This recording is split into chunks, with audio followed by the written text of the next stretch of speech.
Hello and welcome to Channel 17's Town Meeting Television and another in our live candidate forums. Tonight, joining us for Burlington City Council, we have three candidates uncontested in their individual races. Joining us from Ward 3, we have Progressive incumbent Brian Pine. From Ward 6, we have Democrat incumbent Karen Paul. And from Ward 7, we have Independent incumbent Ali Dieng. Welcome to you all. We thank you for joining us here this evening. A reminder for you, our viewing audience, that if you have a question for either candidates or for the panel as a group, the number to dial is 862-3966. Again, 862-3966. We'll begin with opening statements for each of you candidates, but I want to actually contextualize it and build off of something that we had last night with the conversation with Max Tracy, who specifically said that he's running as a progressive against his Democratic challenger, and that there were specific differences between him and his challenger. Two challengers, or two incumbents sitting here, have run as multi-party candidates. Brian, you've run as a progressive seeking Democratic support. Ali, your website currently lists you as a Democratic progressive, yet you're running as an independent. So as you introduce yourselves, I'd like you to use that as a context to introduce yourselves and why you are running with that letter that is beside your name. And Brian, we'll begin with you. Okay, thanks, Matt. I would start by saying that when I arrived in Burlington in 1981 to attend the University of Vermont, a new mayor had just been sworn in a few months earlier, and that was Bernie Sanders. And Bernie was my introduction and my foray into politics. Bernie really spoke to, I believe, the dreams and hopes and aspirations of many people in this city, and I was one of them as a young person. So I was attracted to that message and got very involved in trying to support him to ensure that he had city councilors that could help him implement his vision and his agenda for the city. So those are my roots, and I've worked on campaigns for Democrats. I've even supported a few Republicans along the way. I tend to view the party labels as somewhat of a shortcut to try and figure out where someone might be coming from, but not to get too hung up on party labels, especially at the local level. And I do like the fact that many people, when I go door to door, say, I vote for the person. I'm not that concerned about the party. So I try not to emphasize what distinguishes us in terms of our party labels. For the most part, that's not my focus. Karen Paul, you're running as a Democrat. Do you see that there is a difference between the parties, and can you use that as a context to introduce yourself and explain why you're running again for City Council? Well, you know, when I first ran for office and was elected, I ran as an independent.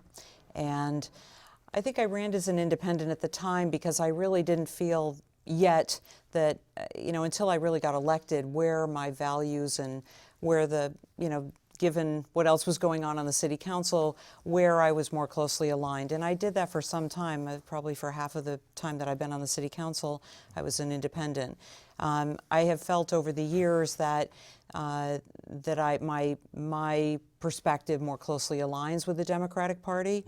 But, you know, I think all of us tend to, and certainly I tend to, look at issues as they are, as the issue is, and try to apply the lens of my own honest assessment of the issue and vote that way. I have voted with the majority of progressives on some issues, and I voted with the majority of Democrats on some issues. So, you know, I don't look at it, much like Brian, I don't really look at it as something that is like a confine. And I do know in going door to door with people that they value a candidate's ability to look at each issue as it is and not vote a party line, so to speak. Okay. Ali Dieng, you're running as an independent. Your website lists you as a Democrat/progressive, D/P. Is there a difference between either of those, and could you use that as a context to introduce yourself to our viewers in your re-election? Thank you very much, first of all, for having us here, and I'm glad to be on the stage with my two fellow city councilors, Brian Pine and Karen Paul. It's great to have a great discussion about our city. And to my website is www.ali dieng.com. Right, so you can go check it out. So yes, you're right, and I was endorsed by both the Progressive and the Democrats in all my runs. This is my third campaign that I will be running.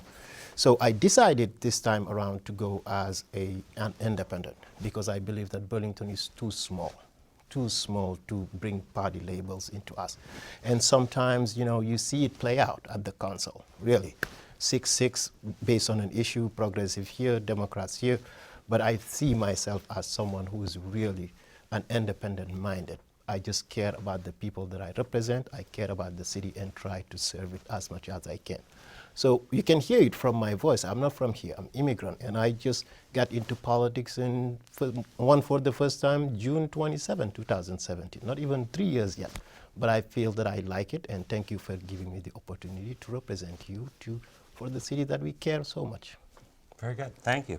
We'll move right on here. And just a reminder to our viewing audience that if you have a question for either candidate individually or for the panel as a whole, you're welcome to dial on in and ask at 862-3966. We'll move right here to some of the ballot questions regarding the school budget as well as the city tax increase, asking if you both or if all of you support it, what's your reasoning behind it. We've heard, in previous forums and from previous candidates that affordability is the main issue for a number of residents, and that, of course, relates a lot to taxes. So, Allie, if we'll offer you the opportunity to begin just first about the school tax and then into the city tax. Absolutely.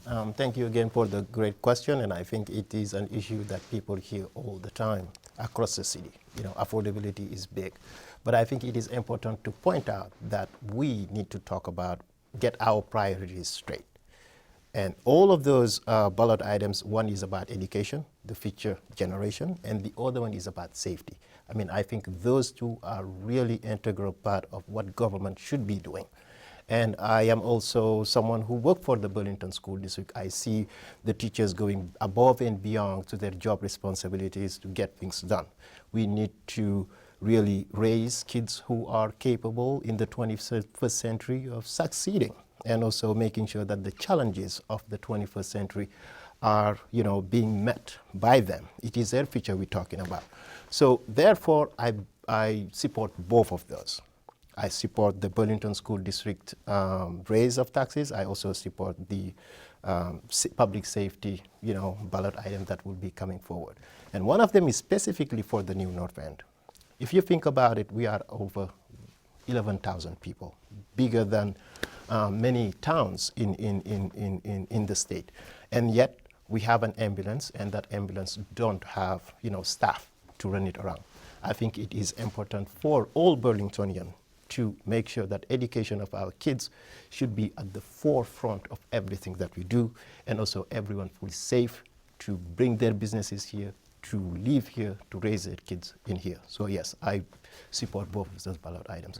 But I think it is important to also ask the Burlington School District, based on a couple of bounds that the residents already approved.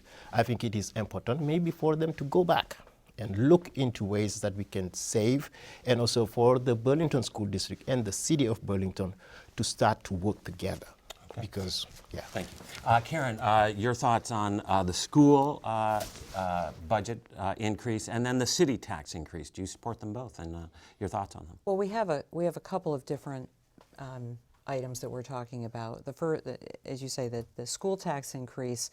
The city council doesn't have direct input into the school budget. I'm asking if you support it. Right. So so we don't go line by line, but based on the fact that I think the schools are being well run, based on the fact that we want a quality education for our children. I have 3 children that went through the Burlington schools.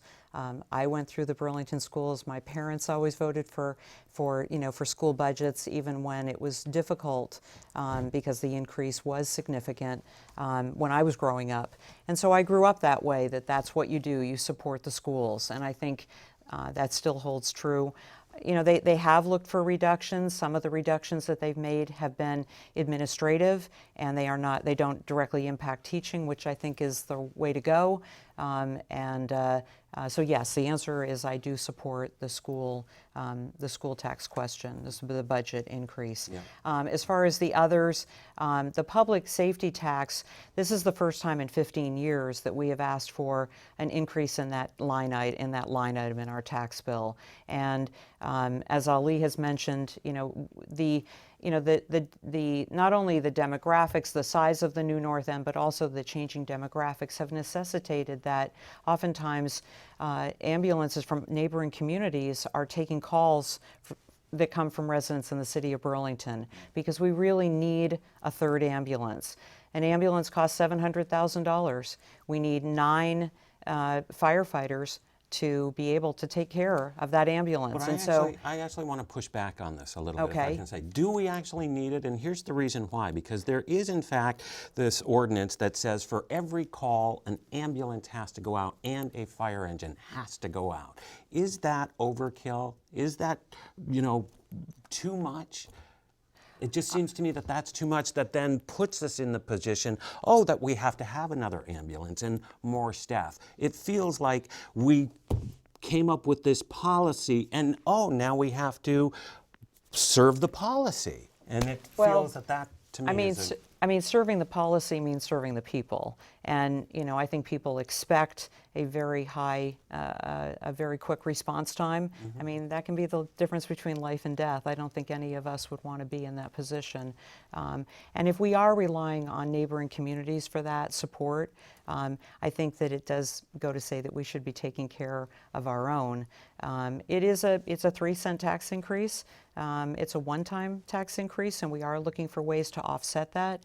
But this was part of our agreement with the unions. The council and the administration unanimously agreed to this, to putting this question on the ballot, and so that's what we're doing. And yes, I do support it. I'll let Brian speak to the remaining item. Sure. I would just emphasize on the public safety question. I think, Matt, you asked a great question. Do we know for sure that Burlington needs this approach? When a call is made and a fire truck shows up and an ambulance together? At every call. Here's my answer. The public safety folks who are trained in this field tell us that that is absolutely what we must have for best practice. And I take their word for it because I believe they come to work every day to protect us, and I want to give them the benefit of the doubt. And they tell us this is what's needed.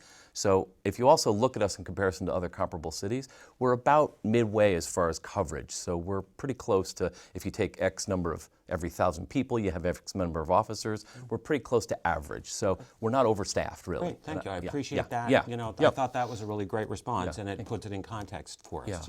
And then for the school tax, both our sons, who are now one's in college and one has graduated, went through the Burlington schools, and they got a fantastic education.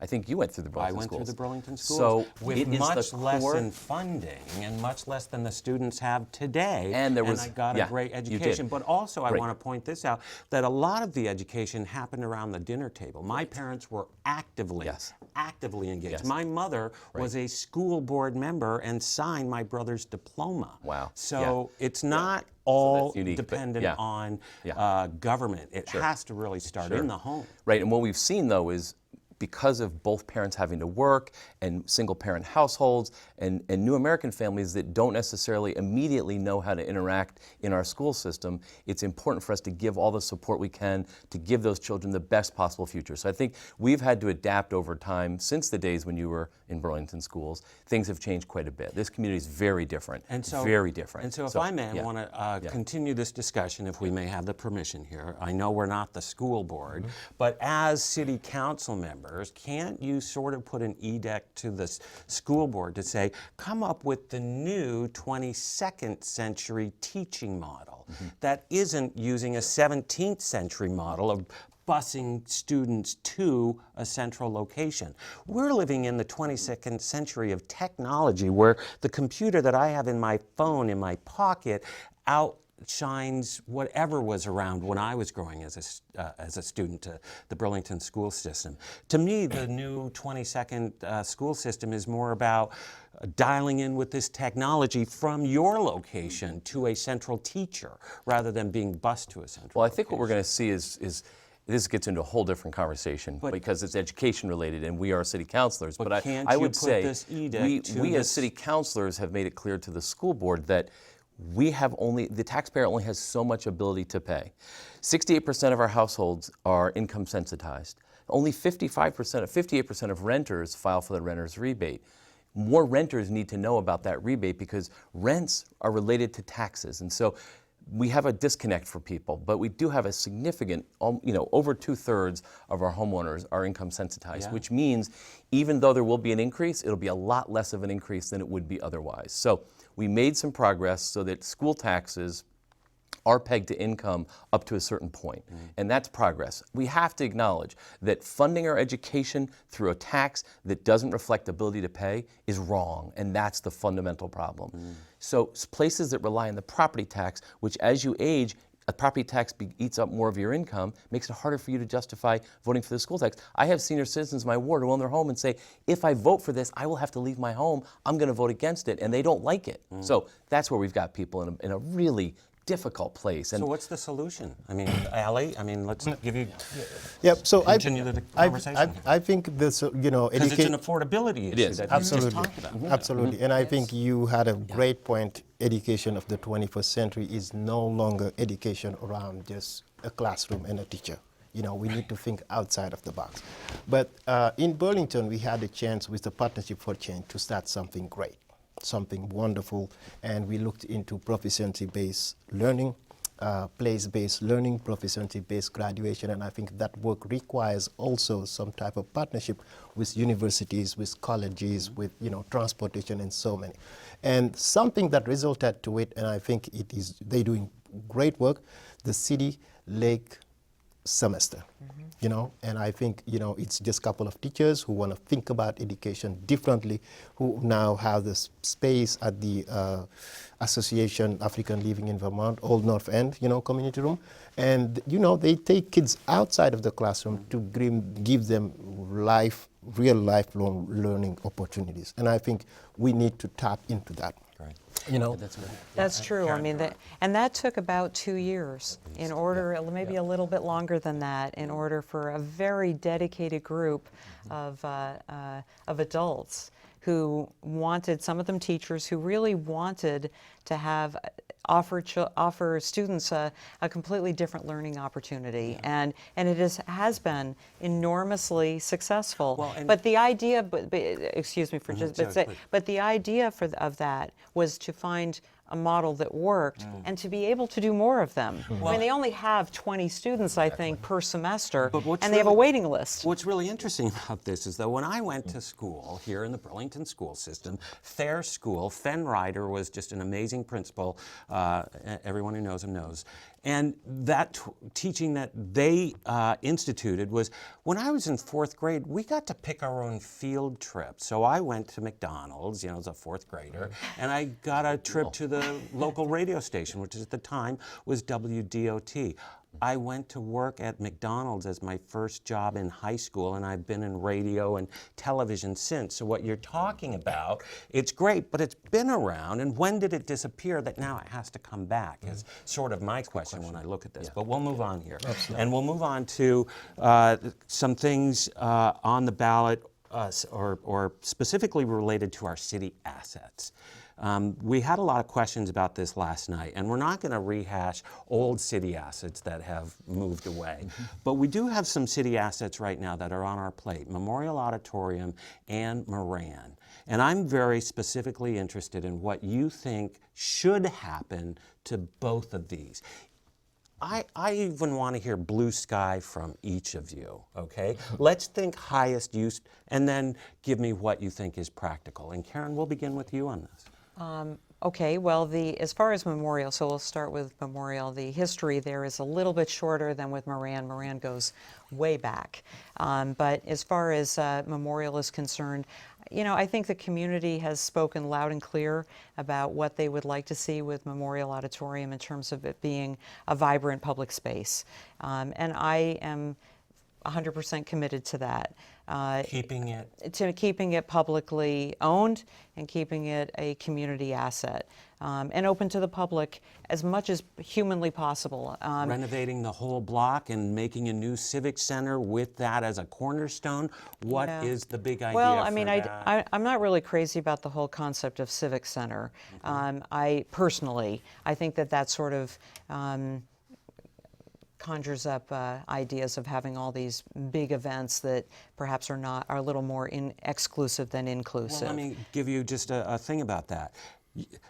The Essex Junction Fairgrounds gets every event. That means it doesn't come to the city of Burlington. We don't have a civic center that can bring all these events. Antiques Roadshow cannot come to the state of Vermont because there's not a big enough venue to host them. Why can't we take that block and make a super block civic center that the city owns as a city civic center to bring tourism, to bring dollars, to bring event dollars and the people who visit them to this city? Well, that is one of the challenges with Memorial, is that there was initially, and has been for years, talk about bringing that into an entire super block. Yes. There are some financial realities of how we can do that. Because of the schools, to a large degree, and not to say that it's their fault, but we willingly, as a city, split up our debt capacity and debt policy so as to be able to allow $70 million for Burlington High School, left us with $15 million for Memorial, which sounds like a lot of money, but when you're talking about an old structure, is not a lot of money.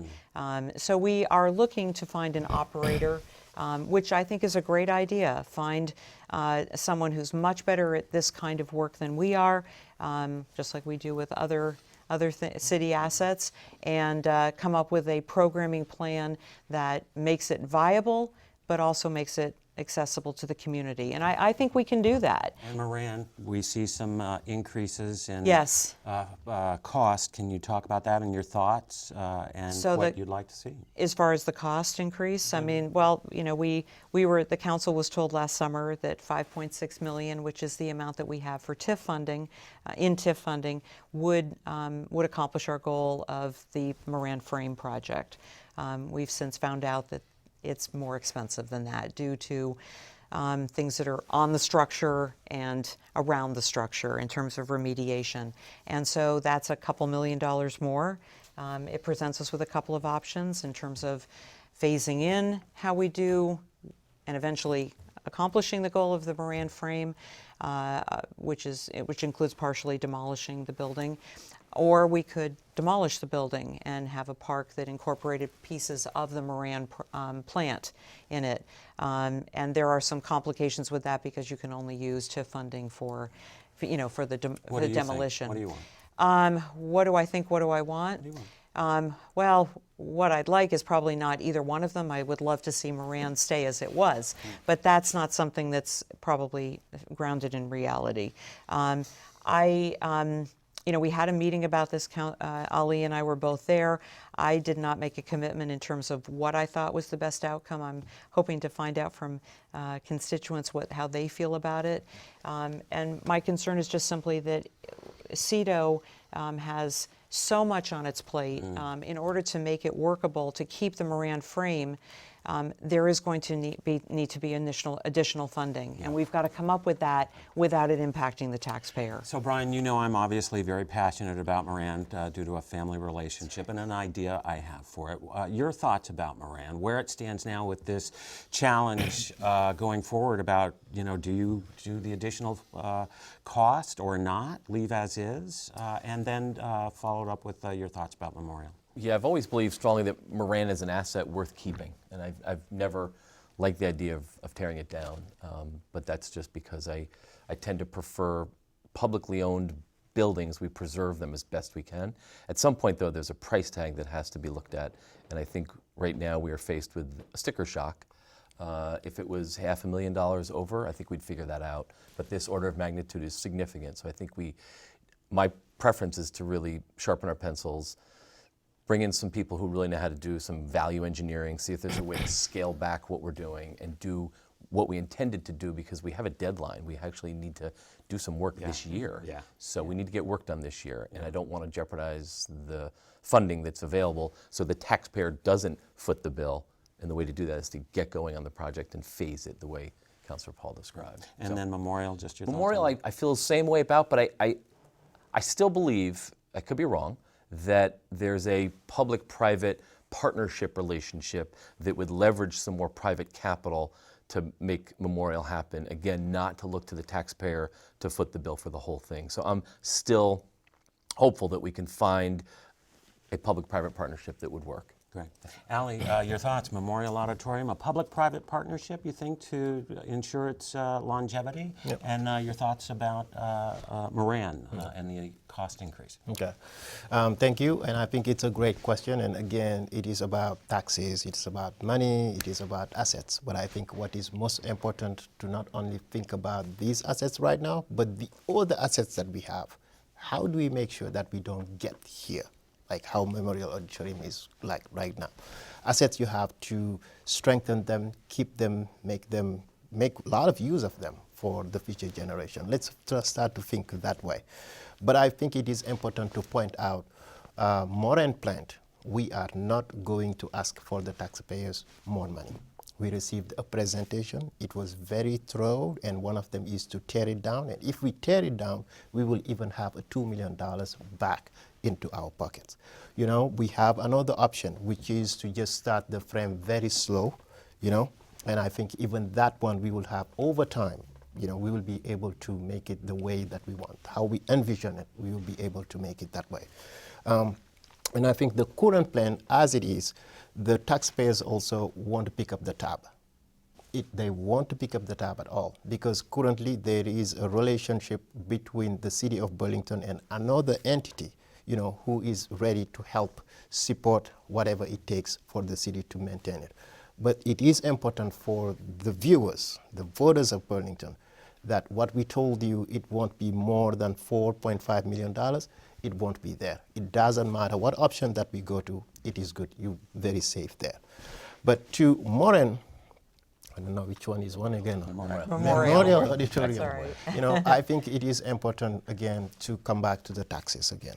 You know, let's be realistic. Let's be, you know, forward-thinking. Let's also think about that Burlington is not a rich city. We only rely on the taxpayers to get things done. $70 million that is going to a new high school, that may be even more. You know, we also had a debt policy that no more than $115 million, and I think we used them all. There is $15 million left.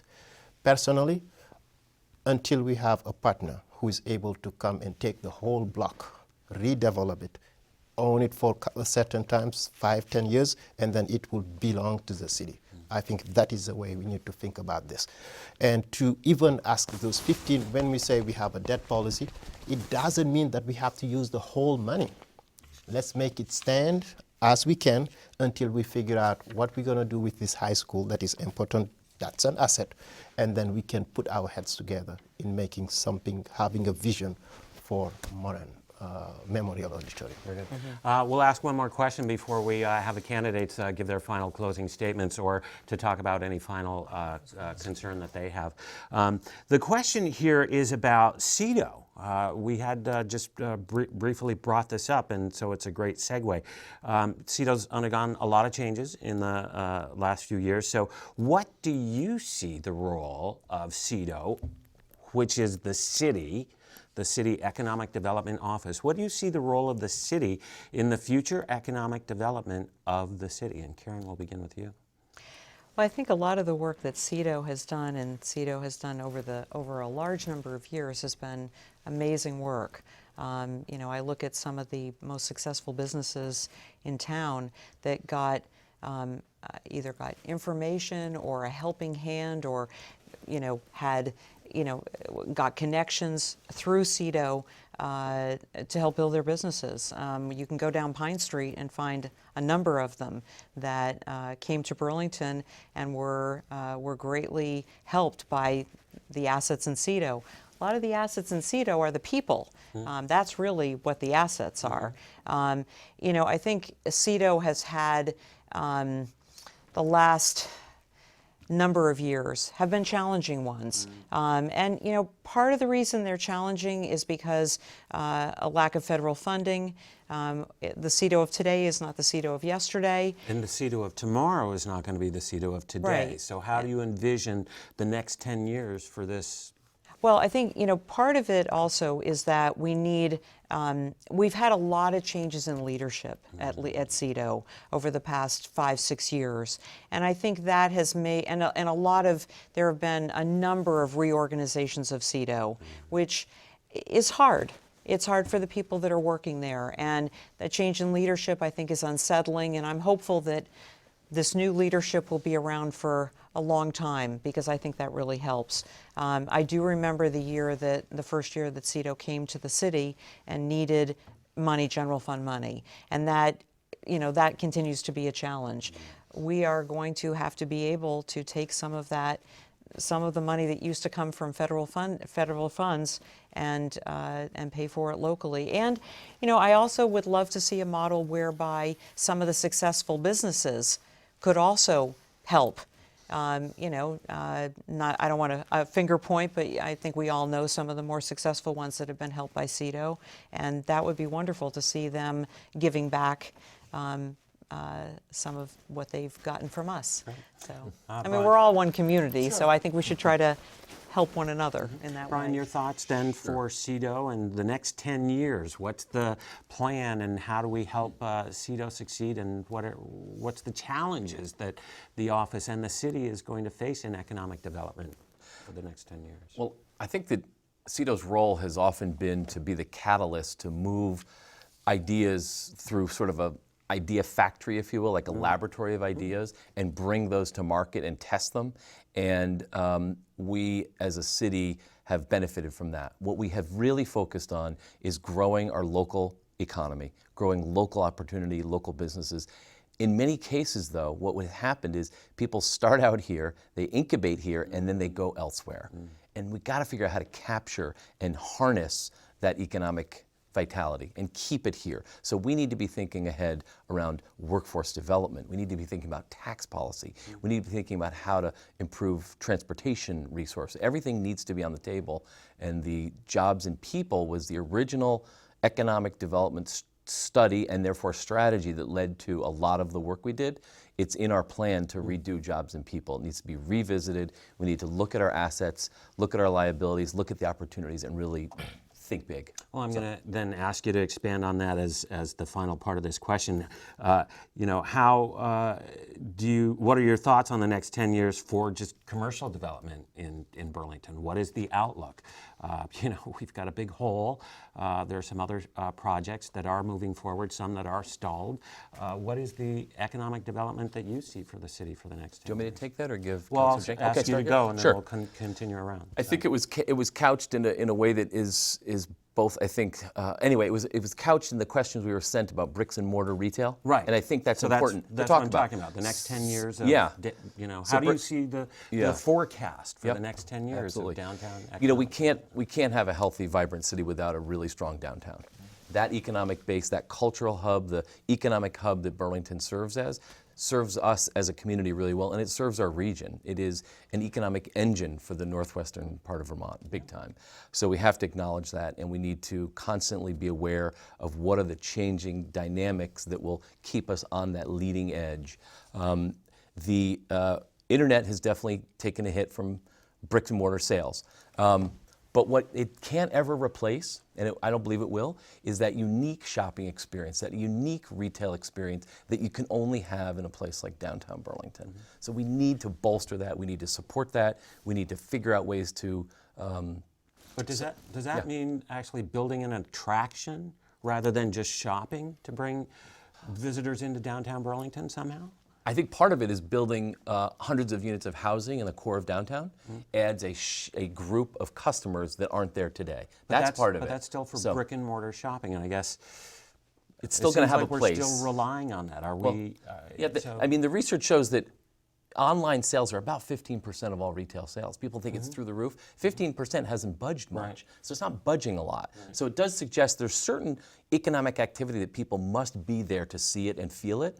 There's a lot of stuff that really needs to keep doing just that. You're not going to buy jewelry by going online. People don't do that. That's not one of the things that sells online. We're saying Shoes, that now. maybe. We're saying but that now, but in the next 10 years. And so this is the... I don't have a crystal ball, Matt, so I'm just saying. But I think that's what I think people are asking of you, of the city council, is to kind of look at the crystal ball and say, what is the next 10 years that the city needs to plan for? And if we're relying again on a 19th century model of brick and mortar stores to draw people in for a consumer experience rather than an experiential experience, which is building an attraction to actually draw people in, that to me seems a difference that actually positions us for the 21st century. And again, as city council members, I think we're looking for you to kind of set this visionary I think tone. the attraction is here already. I think we have it. I think you're missing the attraction if you don't see it downtown. Okay. That's all. Great.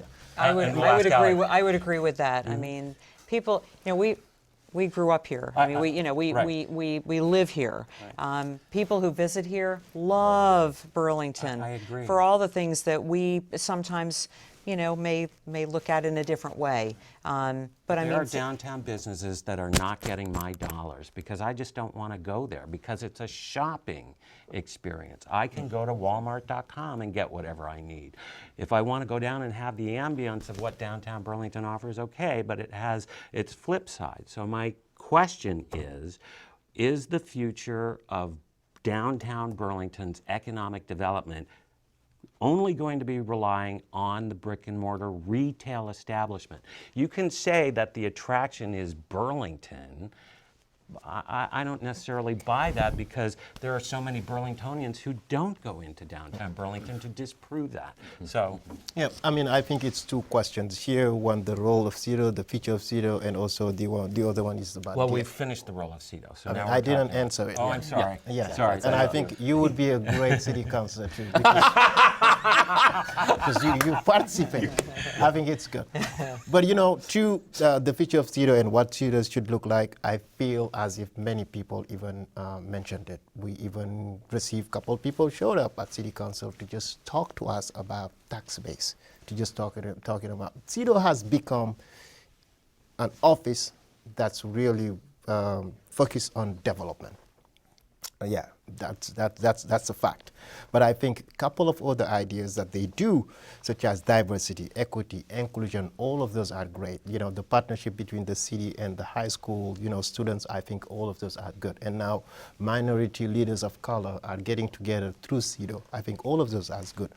But at the same time, we have a lot of jobs that are being created, and those jobs are currently, how do we develop more?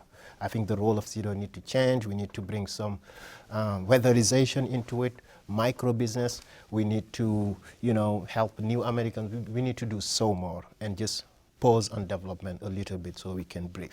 But I think the other option is about DID, Downtown Improvement District. And we're not talking only about downtown, but we're talking also about the waterfront. All of those. How do we make our downtown the most vibrant, which it is right now in the state of Vermont? But how do we maintain it? I think we did have a great option, and we rushed into it, and the DID did die. But how do we bring it up with the new leadership that we have in here, in making sure that it is safe, it is clean, and it is also attractive to not only to Burlingtonians, but also to our tourists. Burlington, we rely on tourists, and they don't come to the New North End, but they come to downtown. And I'm sorry. And that was part of also Plan B TV, was connecting downtown to the waterfront. And a lot of those we still have not implemented. You know, there is a lot to be said for implementing more of those ideas to bring the two together. And that's been a struggle that we've had for a long time, is that, you know, it's funny, you can walk from, you know, on College Street, you can walk from the waterfront to downtown. It's the same number of blocks to walk from the bottom, the City Hall to the top of Church Street. But you don't see it that way because of just the, you know, the vitality of the pedestrian mall. But they are the same distance. They just don't seem that way because we need to make it more interesting. Well, we want to thank our candidates for joining us here at the table this evening. We've spoken about a lot of issues. We've gotten deep into some of them, and I thank you very much for that. The candidates have done their part by putting their name on the ballot. It's now up to you. All you have to do is go out and vote. We'll give our candidates 30 seconds to give a final statement about their candidacy and what they see as the future of the city. Karen, we'll begin with you. Well, that's great. Thank you. So thanks to you, Matt, and to Channel 17 for doing this. It's always great to be here and talk about what's going on in the city of Burlington. I just simply will close by, it's always been my strong belief that, and I was raised that it's incumbent upon all of us to give back to a city that has been very good to us, and certainly the city has been very good to me and to my family. I'm honored to serve on the City Council, and I will hopefully be honored to serve for another 2 years. So thank you. Thanks very much. Allie, we'll ask Yeah. for your final closing statement. Thank you very much for giving us the opportunity to lead, and I think we rely on you. That's my message to the voters of Burlington, that it's not only voting people to the office, but also to be with them, because the concept of co-governing is needed in Burlington more than ever. I think my priorities has always been equity, inclusion, the hardness, the diversity that we have here, and one of them could be other issues, social issues such as homelessness. You know, it is something, we did a housing summit, we did not mention it. I think it is important to look into the social issues. And affordability is also at the forefront of one of our problems. I think one thing that we need to do is to have a partnership, a real partnership between the city of Burlington and also the Burlington School District, you know, in order to make sure that Burlington is affordable and also healthy and vibrant and attractive. Brian, your final closing statement. Yeah, I like to just point out that my goals in serving the city, serving my residents, are rooted in my commitment to this community over the last 38 years. I chose to make Burlington my home, raise my children here. We chose to live in the Old North End specifically so that we could be part of sort of rebuilding and nurturing a stronger sense of community in an area that was that needed that, really, quite honestly. And so we've committed ourselves to that, and I believe that our role as elected officials is to be the voice for the people. I would just like to ask our people to communicate this way a little bit more, because we do as much as we can to reach out. But I would plead with our voters to talk to us and tell us what's going on, what their priorities are, their hopes, their dreams, their aspirations, because together we can accomplish great things. Very good. Yeah. My thanks again to all three candidates for joining us here this evening. A reminder to go out and vote on Tuesday, March 3rd, but if you can't make it to the polls or you just don't want to, you can vote early. Just contact your local town clerk and request a ballot. Then when it arrives in the mail, complete the ballot and mail the ballot. And then join us for complete Town Meeting 2020 election night results beginning at 7 p.m. right here on Channel 17. For all of us at CCTV, I'm Matt Kelly. Thank you for watching.